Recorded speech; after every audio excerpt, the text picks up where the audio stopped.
जी। तो अभ्यास से होता है, जैसे हम अभ्यास से विषयों में गिर गए, ऐसे अभ्यास से हम प्रभु की तरफ उठकर चले। ये अभ्यास भगवान ने ही आज्ञा करी है कि अभ्यास योग युक्तेन चेतसा नान्यगामिना। तुम ऐसा अभ्यास करो कि मेरा चित्त जो है वो भजन से ना हटे। अभ्यास करने से हो जाएगा। जैसे आपने लक्ष्य बनाया, आप आ गए। अगर आप लक्ष्य नहीं बनाते तो आप कैसे आ जाते? ऐसे आप लक्ष्य बनाओ कि मुझे साक्षात दर्शन चाहिए और उसके लिए तड़पो, तो वो मिल जाएंगे। अच्छा, वहां तुम्हें जाना नहीं, वो खुद आ जाएंगे। वो इतने कृपालु हैं। लक्ष्य आप बनाओ, हो जाएंगे। चलना नहीं होता। भक्त कहाँ चलता है? भक्त तो पुकारता है और प्रभु प्रकट हो जाते हैं। गोपीजन रो के पुकारी ही तो रुदु सुशर्म राजन कृष्ण दर्शन लालसा। तो कहीं जाना थोड़ी पड़ा। तासा महावीर उसी समय उन्हीं के बीच में, तासा महावीर भूत छौरी इसमें मान मुखाम मुजा पीताम्बर धरा सर्वी साक्षात मनमत मनमता कोटि मनमत हारी, भगवान उन्हीं के बीच में प्रकट हो गए। अगर हम भगवान को पुकारें और सच्ची चाह हो, बताने की जरूरत नहीं, वो तो सच्चिदानंद है ना। तो जब सच्ची चाह देख लेंगे तो तुम्हारे हृदय में ही प्रकाशित हो जाएंगे। जहां तुम हो वहीं प्रभु हैं, वहीं तुम्हें अनुभव करा देंगे। पुष्पा परिहार जी राजस्थान से। महाराज जी राधे राधे, आपके चरणों में कोटि कोटि प्रणाम। गुरुदेव, हमारे सदगुरुदेव भगवान ने गुरु मंत्र का जाप, हनुमान चालीसा और रामायण पढ़ने को कहा था। महाराज जी, मेरा प्रश्न है कि हनुमान चालीसा का गायन की क्या नियम है? क्या किसी भी परिस्थिति में चलते फिरते गायन कर सकते हैं? वैसे जहां तक हो सके पवित्र अवस्था में ही गावे। जैसे स्नान आदि करके कपड़े पवित्र हो, फिर अगर आप मार्ग में चल रहे हो और पादुका रहित हो, आप गा सकते हो। लेकिन ऐसा नहीं कि आप पवित्र जूता आदि पहने आप हनुमान चालीसा गाएं, क्योंकि महाभागवत से हनुमान जी का जश है। ऐसे नाम जरूर जप सकते हैं, राम राम सिया राम राधा, जो भी नाम बकाया। जैसे पवित्र ग्रंथों का पाठ है तो थोड़ा पवित्र होकर, ऐसे नहीं कि कपड़े जो पवित्र हैं आप हनुमान, फिर बुद्धि विकृत हो जाएगी। यही बात होती है, बुद्धि विकृत हो जाएगी। इसलिए जो गुरुदेव ने कहा है वो वचन सत्य है, वही करो जो गुरुदेव ने कहा है, पर पवित्र होके करो। चलते फिरते अपवित्र अवस्था में नाम जप सकते हो, लेकिन जो नियमावली दी गई उसे पवित्र होकर करो, ऐसा है। महाराज जी, श्री राम जी की लीला की चौपाई को याद करके किसी भी परिस्थिति, मतलब इनका कहने का अशुद्ध अवस्था में उस चौपाई या हनुमान चालीसा आदि का भी उस समय भी पाठ ना करें महाराज जी? नहीं, कितनी देर अशुद्ध अवस्था रहती है भाई। लघु शंका गए, हाथ पैर धोए, आचमन किया, पवित्र हो गए। शौच गए, पवित्र हो गए। अगर माता बहनें जो धर्म में रहती हैं, जैसे मासिक धर्म आदि 2-3 दिन, तो उसमें स्नान आदि क्रिया कर ली, पर वो जो मासिक धर्म किया पवित्र, उसमें ग्रंथ नहीं लेना हाथ में, पर जो हमें याद है वो हम कह सकते हैं।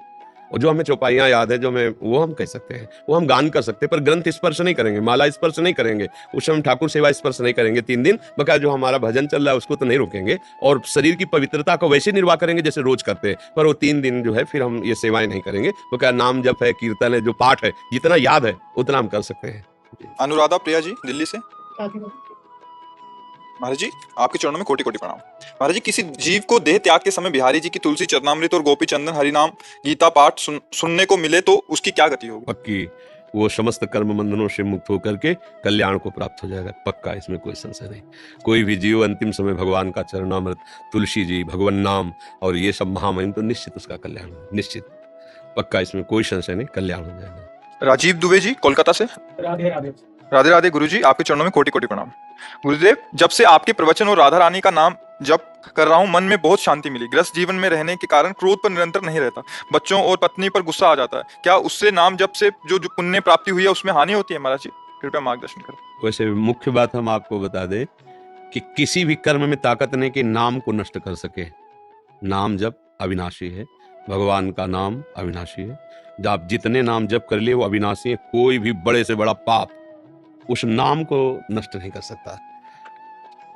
जब आप अपराध करेंगे तो नाम जप रुक जाएगा, नाम जप नहीं हो पाएगा, ये मान सकते हैं। लेकिन नाम जप नष्ट हो जाएगा, ये बात नहीं। पुण्य नष्ट होते हैं, जैसे आपने दान किया, सेवा की, तीर्थ स्नान किए और अनुष्ठान किए, वो नष्ट हो सकते हैं। लेकिन जो आपने भगवान का नाम जप किया, नाम अमोघ है, अविनाशी है, इसका ये पुण्य कर्मों में नहीं है। ये तो भगवान को अधीन करने वाली बात है।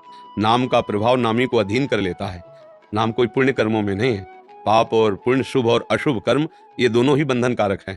नाम दोनों से मुक्त करता है। शुभ अशुभ दुर्ग विध्वंसी बल तब जयति जयति जग उच्चरे। जो पुण्य और पाप दोनों का विनाश कर देता है वही महात्मा जीवन मुक्त कहा जाता है। जब तक शुभ है स्वर्ग आदि लोग, अशुभ है तो नरक आदि लोग, शुभ अशुभ तो मर्त्य लोग, शुभ अशुभ दोनों का नाश, तो जीवन मुक्त हो गया, वो भगवत प्राप्त हो गया। तो पहली बात तो ये है कि ये भ्रम छोड़ दो कि कोई भी हमारे नाम को नष्ट कर देगा। अब दूसरी बात, नाम जब तभी आपको सुखद और आनंद प्रद लगेगा जब आप पापाचरण छोड़ दोगे। नाम में तभी रुचि होगी। पापवंत कर सहज स्वभाव, भजन मूर्ते भावन का। तीसरी बात, आपका क्रोध बहुत आता है। क्रोध जो है उसकी स्वयं की सत्ता नहीं है, जैसे द्वेष की सत्ता नहीं है। राग से ही द्वेष प्रकट होता है, ऐसे ही काम से ही क्रोध का प्रादुर्भाव होता है। कामा संजायते क्रोधा, क्रोधा स्मृति विभ्रमा, स्मृति भ्रंशात बुद्धिनाशो बुद्धिनाशात प्रणश्यति।